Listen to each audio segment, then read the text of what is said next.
When she moved into Swizz and them's house to work on the music with him, he was still married to his wife, living in that same house. And then she moved in while she was cool with the wife.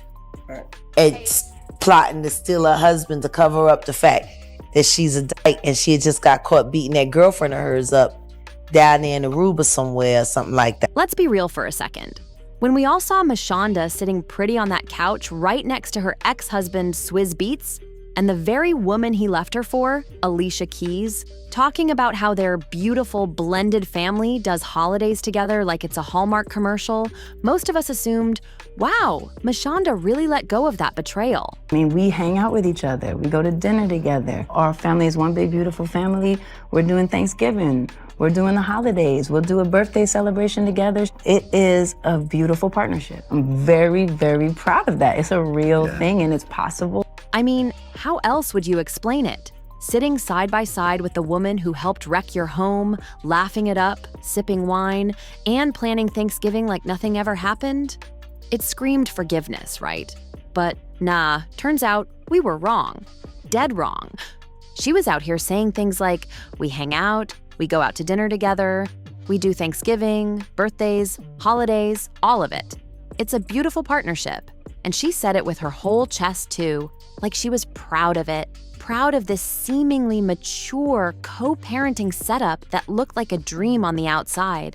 And to be fair, a lot of people were genuinely impressed. They looked at her love for her child and for her ex-husband's other kids, and they admired the strength it must have taken to maintain such grace under pressure. But let's not sugarcoat what really happened here. The woman got cheated on, blindsided. You never hear nothing bad about Alicia Keys. Yeah, you do. What do you Y'all just don't hear nothing about it. I thought her record was pretty clean. No. Not around with Swizz and not breaking up happy homes. Like, people are forgetting when she moved into Swizz and them's house to work on the music with him, he was still married to his wife, living in that same house. And then she moved in while she was cool with the wife. It's plotting to steal her husband to cover up the fact that she's a dyke and she had just got caught beating that girlfriend of hers up down there in Aruba somewhere or something like that. And had her entire life rearranged by these two. And now they're sitting there acting like one big happy family, as if the past never happened. Swizz didn't just walk away. He didn't just fall out of love. He blew up his family. And Alicia? Alicia was not just the rebound or the innocent bystander. She was the woman Mashonda welcomed into her home, and then she watched that woman slowly slip into her husband's world, all while acting like everything was fine. Alicia didn't just wreck a home, she came in smiling and left Mashonda with shattered pieces. And yet somehow, Swizz and Alicia have managed to flip the script and paint themselves as this progressive, evolved couple with a blended family dream. But the rest of us are sitting here watching and going, huh? It's especially bizarre because Alicia Keys has managed to maintain this spotless image in the public eye.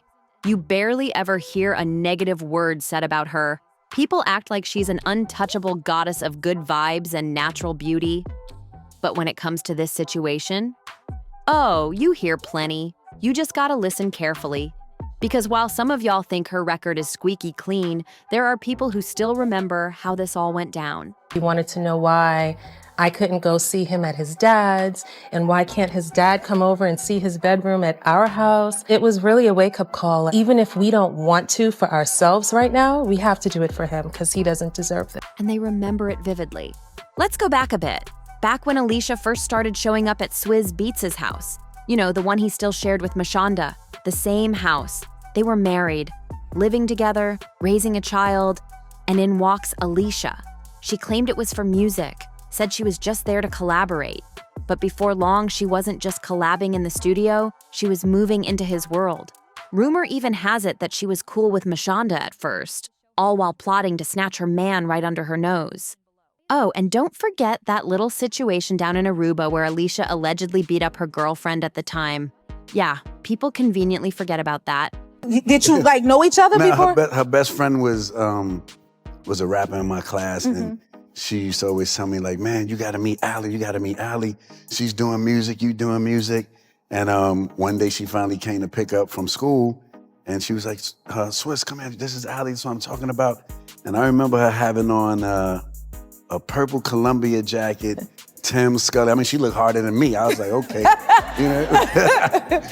Yeah, so that was the first time, but I didn't get the number at that time. She was playing very hard to get. Yeah.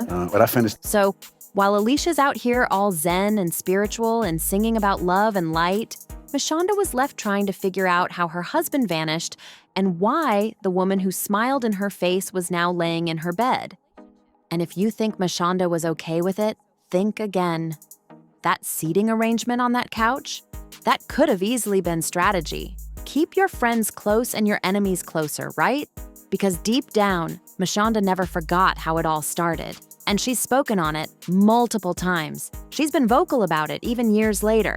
She always felt Alicia was a homewrecker, and she wasn't shy about putting that out there. So no, the kumbaya wasn't instant. Now, part of why Mashonda even allowed this whole circus to carry on is because of her son. That little boy wanted answers. He wanted to know why he couldn't visit his dad or why his dad never came over to see his room at his mom's house. You know, I did the work on myself first. I connected more deeply with my son. And then it was time for me to rebuild the relationship with Swizz. And I reached out to him. I said, listen, we need to talk because... How long had it been that you hadn't Well, we got divorced in 2010. That first talk was probably around 2011. Wow. Yeah. A long time. It is. It was a good solid year and a half. That crushed Mashonda. It was a wake-up call. No matter how betrayed she felt, she knew her son didn't deserve that confusion. So she swallowed her pain, shelved her resentment, and started doing what needed to be done for him. Not for herself, not for Swizz, and definitely not for Alicia. Now let's rewind even further to how this messy love triangle began. Alicia and Swizz were both born in New York. They ran in the same industry circles, and they were first introduced by a mutual friend when they were teenagers. Alicia's best friend was a rapper in Swizz's class, and she kept telling him, "You gotta meet Allie. She does music. You do music. It makes sense." Eventually, they met. Alicia showed up wearing a purple Coogie jacket and Timbs, giving off that hard, no-nonsense energy. Swizz remembered thinking she looked tougher than him. But Alicia? She wasn't feeling it. She wrote in her book that she wanted nothing to do with him back then. All she saw was a flashy guy pulling up in diamond chains with his Bronx crew. That wasn't her vibe. She didn't want that energy around her. But fate had other plans. Years later, in 2008, they ended up working together on a music project. And that's when everything changed. She said that once she really got to know him, she realized there was more to him than the bling and the bravado. According to her, she saw intelligence, depth, and global awareness. But here's the thing. He was still married to Mashonda during all of this, legally, emotionally, fully. And once Alicia started catching feelings, she didn't wait for a divorce. Allegedly, she made sure their little moments were seen by the media. Photos, appearances, little whispers here and there. It was like she wanted Mashonda to know. I mean, I could just look at Kasim and he was struggling. You know, he was He's struggling. looking at you like, how's How's mommy? mom? You know, Yeah. is mommy okay with this? It is up to us as parents to make it okay. Right. And I wanted his soul to be okay with it. And I told him, go sit. It's Were okay. you okay though? I wasn't okay. You were not okay. No, because You had to be a I mess. mean, come on. I'm human. I'm a woman. Yes. You know, it's not 100% natural to be okay with it until everyone is fully healed. Yeah. And at that stage, I was. And Mashonda noticed. In May 2010, Alicia and Swizz announced they were engaged and expecting a baby. They got married in some luxurious hideaway off the Mediterranean coast that same year. It was a whole production. And Mashonda? She was blindsided. She said she had no idea they were even seeing each other. In fact, just before all this happened, she and Swizz were planning their 5th wedding anniversary. So don't tell her the marriage was broken, she thought it was intact. Mashonda eventually reached her breaking point and penned a powerful open letter to Alicia. It all started because of one of Alicia's tweets. Something about whether it's better to choose the love that's smart or the love that has spark. That tweet felt like a slap in the face. Mashonda interpreted it as a dig about her situation, and she had had enough. She started the letter by saying she had tried to reach out, tried to keep things private, but Alicia gave her nothing but coldness and disregard. She even said she used to be a fan of Alicia's. She loved her music, respected her artistry. But then came the betrayal, the lies, the denial. She said she was devastated when she found out Alicia and her husband were allegedly having an affair. And while people love to say, you can't steal a man, Mashonda pointed out that she didn't see her marriage as broken. She was still living in it, still trying to fix it, still holding on to it, until Alicia showed up. And when the affair was finally confirmed, that pain, it hit different. Mashonda told Alicia directly, you know what you did. You know the role you played. You know how you helped destroy my marriage. And I asked you to back off. I asked you to give me time to sort through this with my husband. And you didn't. She went on to say she didn't want drama. She wasn't trying to start beef, but she had to speak her truth. She begged Alicia to be more considerate for the sake of her son. If you and my husband are meant to be together, fine, she said. God bless you, but at least be respectful. Think about how you'd feel if the roles were reversed. I wouldn't wish what I went through on anyone. She ended her letter telling Alicia to choose smart over spark, because spark, it burns everyone in its path. Still, despite the heartbreak, Mashonda eventually chose peace.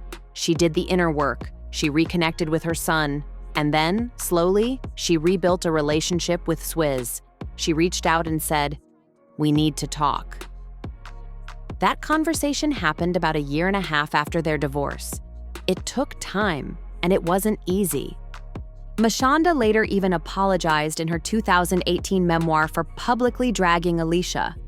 She admitted that her earlier actions came from pain, from ego, and from a desperate need for understanding. She said they all went to therapy together, her, Swizz, Alicia, so they could create a healthy environment for the children, because they realized the kids would carry the emotional weight if they didn't fix what they broke. She said she could see her son Kasim struggling, asking questions, wondering if it was okay to love all three of them. And she told him it was okay.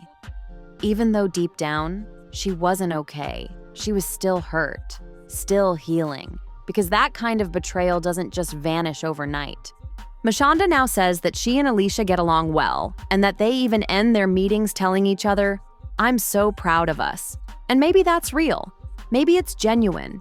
Maybe it's just what has to be done for the kids. But a lot of people still feel like Alicia got off easy. Swizz cheated, yes, but Alicia helped blow it up. Yet the hate seems to land more heavily on Alicia, especially after her career took a hit when the homewrecker label stuck to her. And now that Mashonda's son is older, people wonder, does she still feel the same? Was it always for him? Is she done pretending everything's perfect? Because deep down, you can't help but feel like she might still be carrying something. So what do y'all think? Did she really forgive? Does Alicia deserve all the hate? Or should Swizz be getting more of it? Is Mashonda still playing the long game or just doing what she has to for her son? Sound off in the comments.